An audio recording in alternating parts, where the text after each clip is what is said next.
ഓം ശ്രീ സായീശ്വരായ നമ. എന്നെന്നും നമുക്ക് മാർഗദീപമായി മനസ്സിൽ കരുതി വെക്കാനായി സായീശ്വരൻ അരുളിയ ചില കാര്യങ്ങൾ ഇന്ന് നമുക്ക് മനസ്സിലാക്കാം.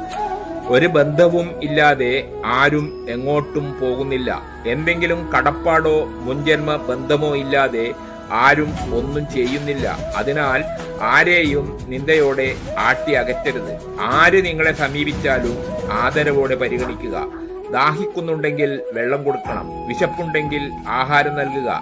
നഗ്നനാണെങ്കിൽ വസ്ത്രം നൽകുക. നിരാശ്രയനാണെങ്കിൽ ആശ്രയമേകുക.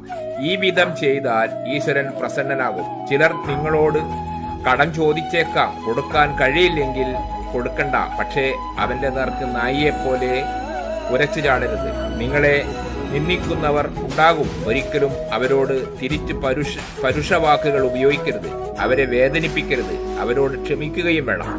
ഈശ്വരനാണ് നമുക്കുടയവൻ. ഈശ്വരനാണ് നമ്മുടെ രക്ഷകൻ.